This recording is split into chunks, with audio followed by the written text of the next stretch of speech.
F hub వారి పియాన్ ద ఫ్లీ గచ్చిబౌలిలో డిసెంబర్ 15న రాహుల్ సిప్లిగంచే Oscar range live concert for booking contact. Sandhya theatre తొక్కిసలాట ఘటనలో అరెస్ట్ అయిన అల్లు అర్జున్ 20 గంటల ఉత్కంఠ తర్వాత ఉదయం విడుదలయ్యారు. విడుదల అనంతరం ఆయన గీతా ఆర్ట్స్ కార్యాలయానికి వెళ్లారు. అటు నుంచి మామయ్య ఇంటికి వెళ్లారు. అక్కడే భార్య స్నేహారెడ్డి, పిల్లలు ఉన్నారు. దీంతో ముందుగా వారిని కలవనున్నారు. అటు నుంచి తన నివాసానికి వెళ్లనున్నారు.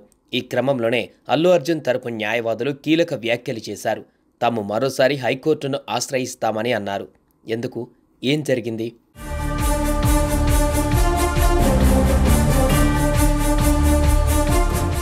డిసెంబర్ 4న పుష్ప 2 సినిమా ప్రీమియర్ షో చూసేందుకు అల్లు అర్జున్ హైదరాబాద్ ఆర్టీసీ క్రాస్ రోడ్డులో ఉన్న సంధ్య థియేటర్కు వెళ్లారు.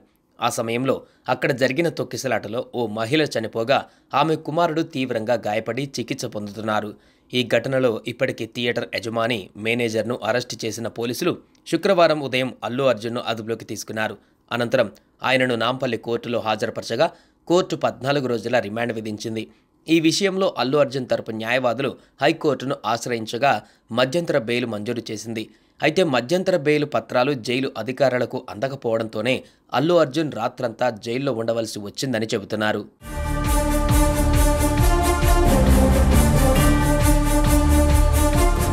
అయితే అల్లు అర్జున్ విడుదల తర్వాత వారి తరపు లాయర్ కీలక వ్యాఖ్యలు చేశారు. నిజానికి హైకోర్టు బెయిల్ మంజూరు చేసిన కాపీలను జైలు అధికారులకు ముందే అందజేసినా ఎందుకు విడుదల చేయలేదో తెలియడం లేదని అన్నారు. ఈ విషయంలో మరోసారి న్యాయపరంగా ముందుకు వెళ్తామని, మళ్లీ హైకోర్టును ఆశ్రయిస్తామని అన్నారు. హైకోర్టు ఆదేశాల ప్రకారం ఒక్కరోజు కూడా అల్లు అర్జున్ జైల్లో ఉంచడానికి వీల్లేదు. అయినా ఉద్దేశపూర్వకంగా ఏవేవో రీజన్స్ చెప్పి బన్నీని రాత్రంతా జైల్లో ఉంచి కోర్టు ధిక్కారణకు పాల్పడ్డారని అన్నారు. ఈ విషయాన్ని కోర్టు దృష్టికి తీసుకువెళ్లనున్నామని చెప్పారు.